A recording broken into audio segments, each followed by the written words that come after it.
Substance use prevention. Lesson 11, stress management skills.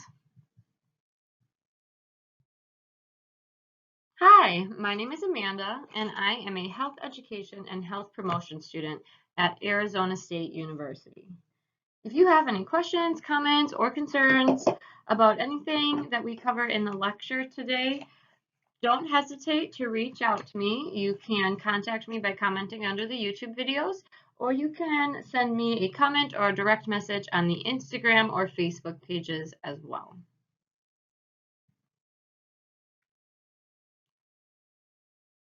This is the 11th lecture of a 12-lecture series. Today's topic is stress management skills for substance use prevention.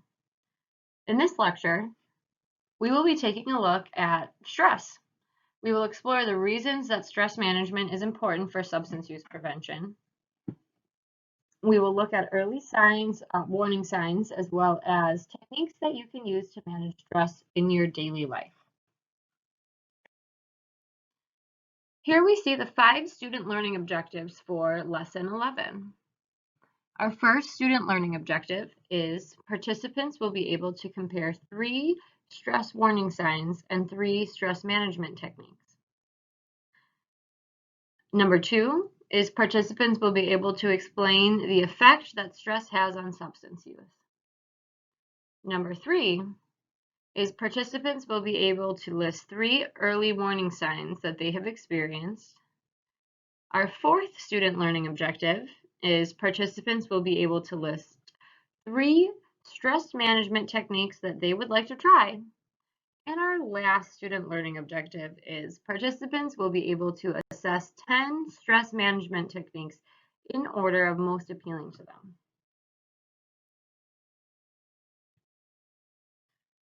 So let's take a moment and think about it. I'd like for you to think about a time that you experienced an abnormal amount of stress. So a lot of stress, more than normal. What did it feel like? Write down how that felt. You can include emotional, physical, and mental symptoms and sensations. Think about how it felt leading up to being overwhelmed with the stress. What were the signs that you experienced before that? Were there any symptoms? As you look back, do you see any warning signs that might have clued you into the stress that was building in your life? What did you do in response to the stress? How did you deal with it? Did you do anything specific to relieve the stress? If so, what was the outcome? Pause the lecture video for just a moment. Think about these questions, write down your answers, kind of do a brainstorm.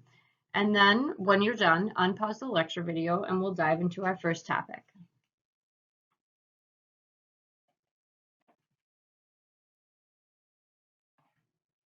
Welcome back. What is stress, you might ask? The process involving perception, appraisal, and response to harmful, threatening, or challenging events. This here is our definition for stress. So stress is caused when a harmful, challenging, or threatening event occurs.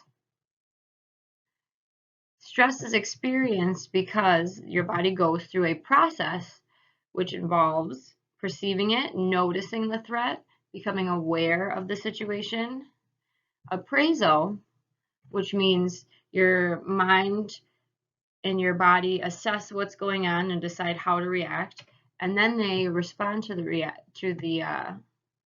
event. The purpose of stress is to adapt to the event and then return to homeostasis, or a normal state, a balanced state. For example, if you were a caveman, a stressor might be seeing a saber-toothed tiger. The saber-toothed tiger, you become aware of the saber-toothed tiger, that's the perception. Then your mind would decide whether to hide or run or fight. And then the response would be you either hiding, running, or fighting, and your body would have a reaction to that as well. If you're running, it might be an elevated heart rate. If you're hiding, you would obviously crouch down. Stress has a valid purpose in our life. When we have extra stress, that's where it can become maladaptive. If we don't return to homeostasis or back to a normal state, that can cause a lot of harm to our body. There are two types of stress. There's eustress and distress. Eustress is beneficial. Think of it as good stress. We're not actually going to touch on eustress today during the lecture, but eustress is beneficial. It might be something that a challenge that you face that allows you to become better in some capacity. Distress is harmful. So we are going to be focusing on distress for this lecture because distress is harmful and is associated with substance use. Here are some examples of stressors. Emotional stressors that you might encounter include interpersonal conflict. Maybe you're fighting with your mom or your sister. A loss of a relationship. Maybe you get into a fight and you're not friends with your best friend anymore, or you broke up with your boyfriend or girlfriend. Death of a loved one, very stressful event. And I wrote etc. down here because there's a ton of other emotional stressors that you can experience. Physical stressors include hunger, sleep deprivation, not getting enough sleep, extreme hyperthermia, other forms of physical stresses, sickness. Drug withdrawal states would be a major stressor. And then I also include etc. down here because there's a ton of other physical stressors physical stimulus that might cause you stress.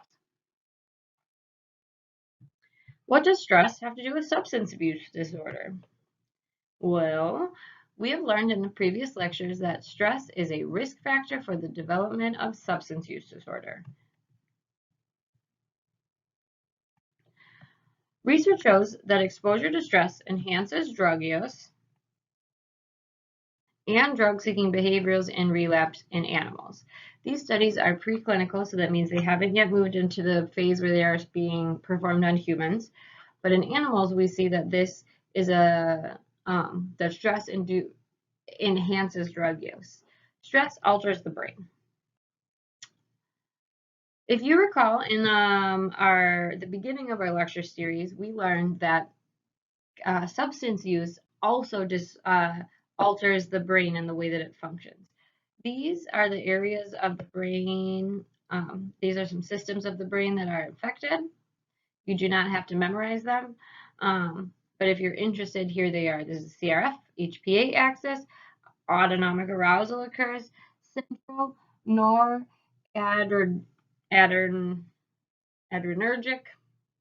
systems. These are all affected. Additionally, systems that control motivation, learning, and adaptation are affected. So these changes are associated with addiction. High levels of stress are also associated with loss of impulse control, the ability to inhibit unhealthy behaviors, and the ability to delay gratification. So I'm sure that you can see after the previous 10 lectures on substance use disorder how these abilities losing these abilities would increase the potential for developing substance use disorder. Impulse control, not being able to control your impulses or the thoughts that come into your head, you just snap and act on them. Unhealthy behaviors, using and abusing substances is definitely an unhealthy behavior, and delayed gratification also is associated with substance use disorder as well.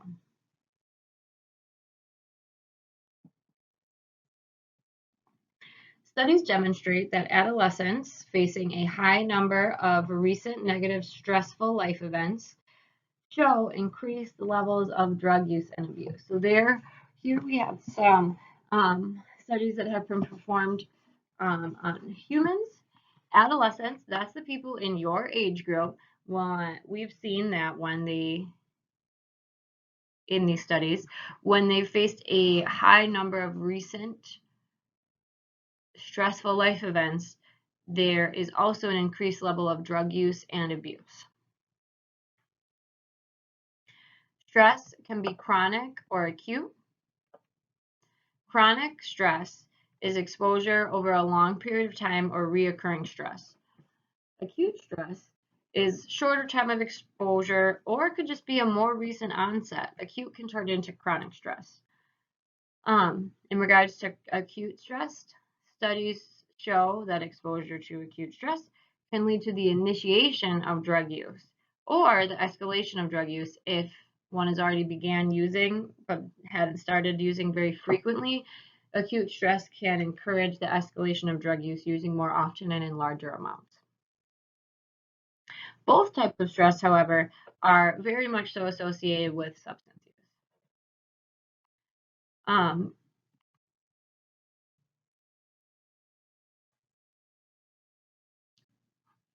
Experts now know that stress has a dose-dependent relationship, as they say, with substance use. So that means that the more stressful events that one encounters, the higher the likelihood of drug and alcohol dependence.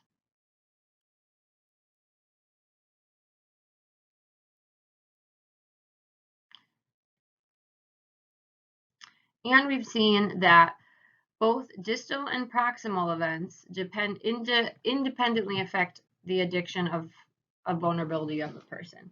So that distal meaning events that happened a long time ago, and proximal events meaning events that happened recently. Both those types of events affect and increase a person's vulnerability to substance use disorder. Here are just a few examples of stressful events associated with substance use disorder and and increasing vulnerability of addiction. So we have parental divorce, parental conflict, abandonment, forced to live apart from a parent, loss of a child.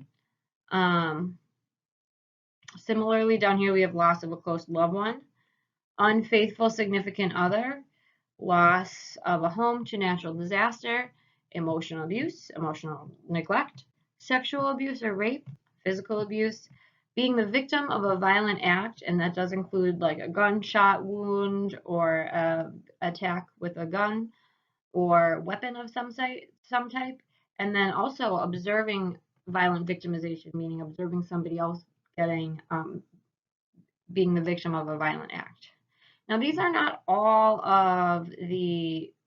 the only stressful events that can occur. These are just major stressful events, some examples of them that would increase the vulnerability to substance use disorder.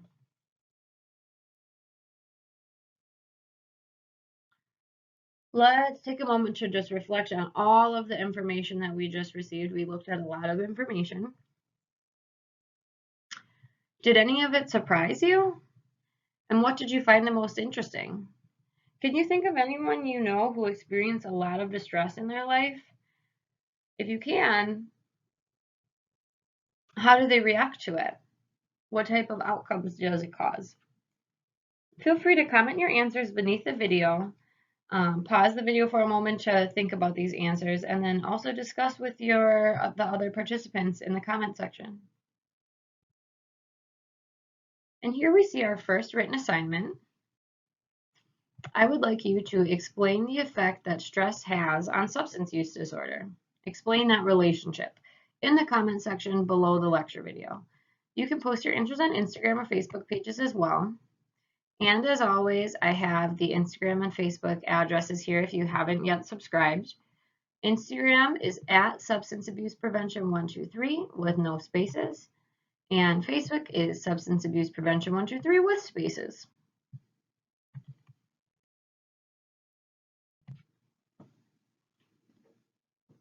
Now we're going to move into our second topic for lesson 11, warning signs. These are early warning signs that might clue you into the fact that you are becoming overly stressed or overwhelmed with stress. It's important to know the warning signs so that you can implement stress management techniques early on. Early management can help you to prevent negative consequences and then also reduce the stress that's occurring in your life. Here is a list of the stress early warning signs. We've got apathy or a lack of energy, having difficulty making decisions. Now, these aren't really hard decisions that we're talking about, not like, major decisions like, should I move across the country to Alaska to be a snow miner? I don't know, something crazy like that. But simple decisions that normally are not difficult, like, do you want a peanut butter and jelly sandwich or do you want a bologna sandwich for lunch? That would be an example of a decision that shouldn't be super difficult to make. But if it is, that might be a sign that you're getting really stressed out. Difficulty remembering or keeping track of things. Feeling on edge.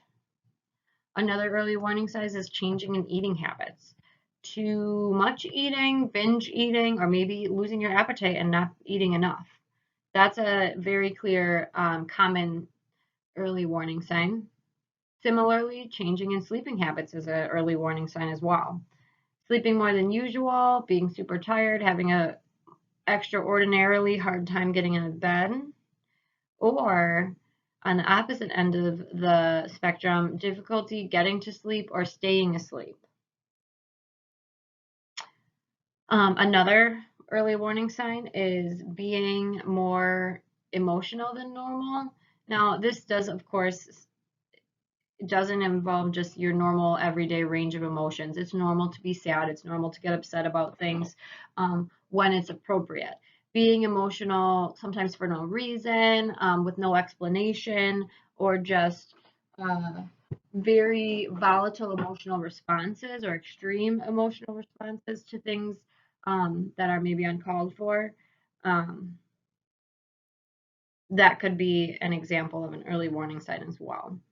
And then lastly, we have a very clear and evident warning sign that we can see is using substances to relieve or forget about the stressful events going on in your life. Now, as far as these warning signs go, they may be different for each of you. Some of you, when you get stressed, might eat too little, not get enough sleep, and be more emotional, while others of you may simply display, not simply at all, really, you may display apathy, difficulty remembering and making decisions, but your eating habits are just fine. You can sleep well, and you don't overly react to emotions because you're displaying apathy. So think about, as we're continuing our lesson and when we get to our reflection session, think about what warning signs are common for you to experience. Maybe it's all of them. Maybe it's none of them. Maybe you have a completely different set of warning signs. Now we're going to take a look at physical symptoms that can be warning signs of stress as well. So here are some physical symptoms of stress. Chronic back pain is a common one. Overall, any unexplained aches or pains can be a sign of physical stress. Another common one, tension headaches. This happens often for people who are getting stressed out, as well as neck pain due to tensed muscles in the neck and shoulder region. Gastrointestinal problems commonly present themselves in the form of pain in the stomach area or diarrhea as well. I've also heard it being the opposite way, constipation can be a gastrointestinal physical symptom of stress. And then lastly, we have heart palpitations, which is very, very common during stressful situations. And heart palpitations are when the heart beats strongly or rapidly.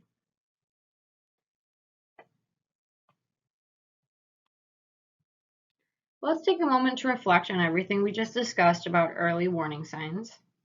First of all, have you ever experienced any of these warning signs yourself? Did they come during a particularly stressful event? What did you do in response to these warning signs? Do any of the warning signs seem worse to you than the others? Maybe there's some that you just really, really hope you never ever have to experience, and maybe there's some that you don't think are so bad. Are there any other warning signs that you have experienced that we didn't discuss? Comment your answers under the video and feel free to discuss your comments with the other participants.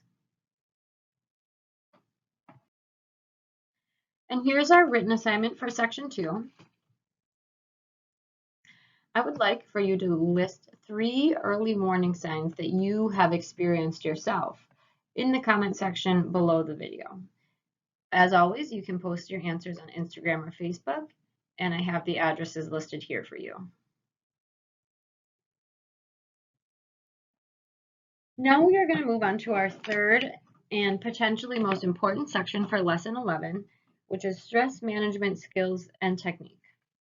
Here we're going to talk about how to manage your stress and different activities that you can do to reduce and manage stress.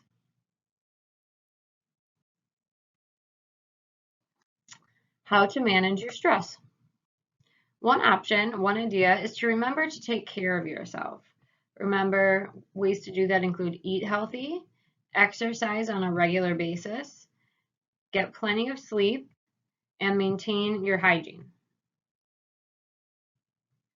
All pretty self-explanatory.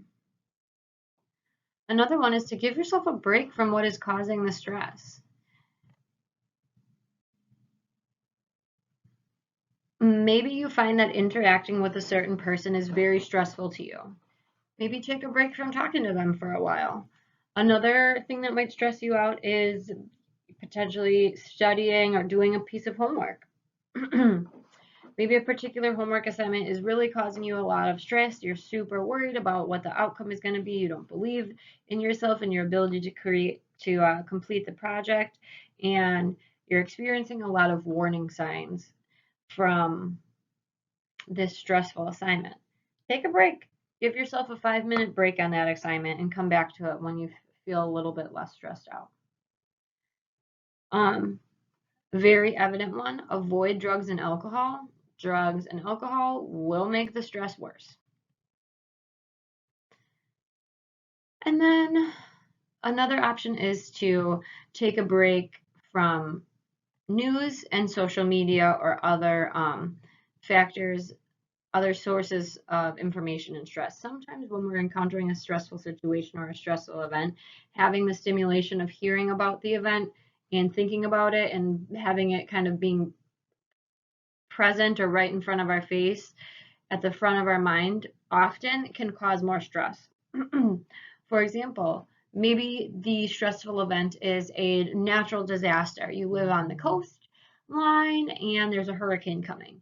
If you watch the news 24 hours a day, 7 days a week, it's probably going to cause you to be a little bit more stressed out than if you didn't watch the news at all, because your mind gets to take a break from it. Or at least from thinking about or being exposed to the stressor. Some more stress management techniques. Recognize when you need help. If the stress is persistent, or if you begin to think of harming yourself or others, another sign that you may want to get some help is if you're feeling helpless or hopeless and like the stress is totally overwhelming and you don't know how, you can no longer figure out how to deal with it yourself. You can talk to a therapist, a psychologist, a social worker, a school counselor. There's a number of resources, and and they can help you to manage and reduce your stress as well. Also, stay connected and talk to others. Share your experience with your friends, family, teachers, coaches, somebody that you have a connection with. That in itself can help reduce and manage the stress just by sharing. It also potentially they may have some suggestions for you or might be able to help alleviate or solve your problems.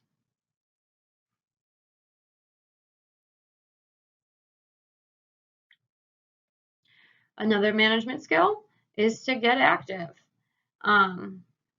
This could be as simple as going for a walk, exercising, or joining a sports team. Pay attention to your warning signs. That's important. We just covered a ton of different warning signs that are common for stress. And so notice when you start to feel stressed so that you can start to reduce the stress right away. Make time for yourself to relax. If you're a very busy person like I am, sometimes I actually schedule time in my schedule to relax. And I'll say from 5 to 6 o'clock tonight, I am going to relax. And after 6 o'clock, I can get back to whatever stressful thing that I'm doing. Maybe you're not as structured as I am, and you can just say, like, hey, this weekend I want to take some time for myself to relax. Hey, this weekend I want to go for a walk. And that's that easy. Just making a mental note inside your head, it can be as simple as that. Like, hey, I need to make sure to relax. I'm getting a little stressed out today. Another technique is to plan ahead. Being prepared for what you know is coming down the line might reduce stress, because as the stressful event occurs, you'll be prepared. That's kind of similar to down here. When you know that there is a stressful event that's about to happen, you can plan and prepare for it. That may not completely alleviate all of the stress, but it can help so that it doesn't become overwhelming to you. And lastly, we have prioritize. Decide which tasks need to be done first and which tasks can be done second, third, fourth, which tasks can wait till tomorrow. This can break up the amount of work that you have to do so that it doesn't seem as insurmountable or overwhelming to yourself.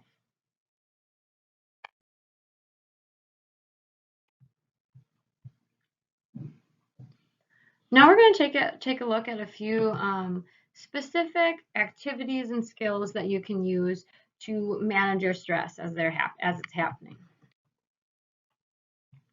The first skill we're going to look at, our activity, is positive self-talk. In positive self-talk, it's exactly how it sounds. You're going to talk to and about yourself positively, or think about yourself positively.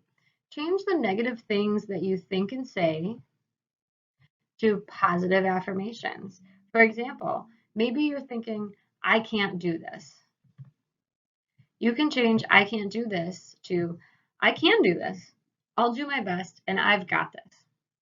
Another example is, I hate when this happens. This sucks.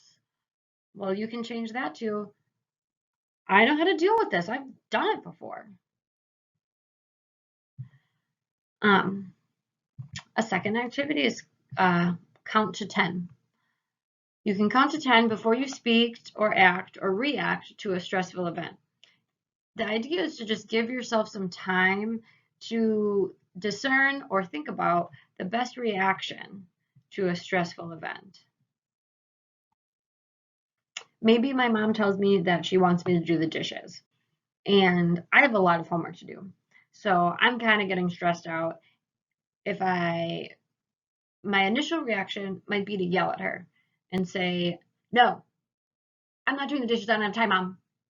Well, that might stress my mom out or hurt her feelings, or it might even get me grounded. If I count to 10, that gives myself some time to calm down for just 10 seconds, and I can think, okay, what is the more appropriate way to react to this? Hey, Mom, can I do the dishes after I do my homework? I've got a lot of homework tonight. That might be a better response. Another activity is deep breathing. Deep breathing triggers the parasympathetic nervous system. I'm not going to ask you to remember that specifically, but what I do want you to know is that this system here promotes calmness. That's the system that when you get stressed out and you're alert and you're hyper and you're acting, that's not the nervous system that's in play. That's your autonomic nervous system. So deep breathing triggers that part of your nervous system and promotes calmness, which is kind of the opposite of the way your body reacts when it's stressed out.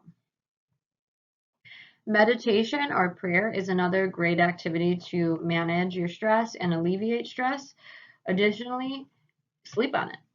If the decision or responding to the event is not urgent and can wait a day to respond. This especially works for emails and internet trolls. So if you're getting some type of reaction on social media or on one of your internet pages of some sort or an email, and even sometimes a text message that is stressing you out, you can always choose to wait a day to respond, and that might give you some time to come up with a better response or a better course of action than if you act while you're stressed. Here we see some more activities that you can practice to manage stress. Take a break. Simply walk away from the stressful situation or event momentarily. It'll help you to gain some perspective or calm down. This one's actually one of my favorites right here. Break down big problems into smaller steps. I like to do this with all of my homework, all of my work. Even when I'm cleaning my house, I like to break it down into if I'm cleaning my room, I like to break it down to step 1, make the bed. Step 2, dust my dresser. Step 3, vacuum. So breaking a large problem down into smaller steps helps it to seem more manageable and cause you less stress. Another activity is to listen to relaxing music or an inspirational podcast, whatever you find calming and relaxing. That can help you to manage your stress and help you to feel calm as well. This one says pet the dog, and really what it means is to interact with a pet or a loved one. Interacting with a pet or a loved one can increase your feelings of happiness and reduce your stress. Here's another one of my favorites is make art. This will distract you from the stressful event and it will help you to calm down as well. Try drawing. If you're not good at art, if you don't have like really great drawing skills or you don't think you do, you can always color. Getting out a coloring book and simply coloring a picture will have the same effect on your brain and your body, and your stress levels will go down. Other examples include paint, music, crafting, a ton of different ways to create art. Scrapbooking. Take up time to focus on good memories. Look at pictures of times that made you happy. Read a book or watch your favorite TV show. Another one is to take a relaxing shower or bath. And then our last activity to try is yoga or any other of your favorite forms of physical activity.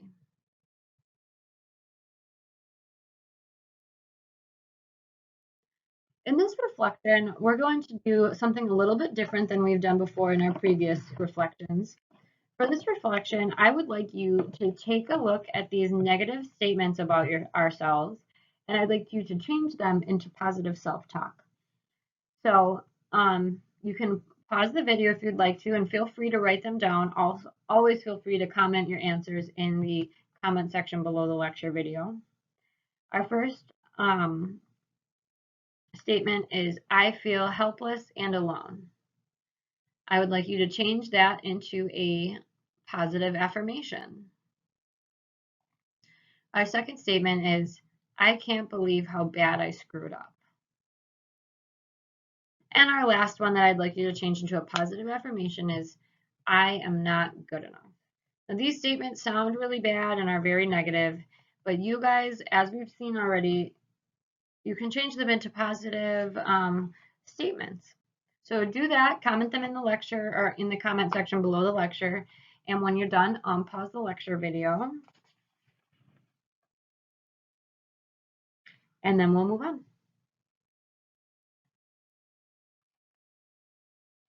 We have 2 written assignments for this section of the lecture.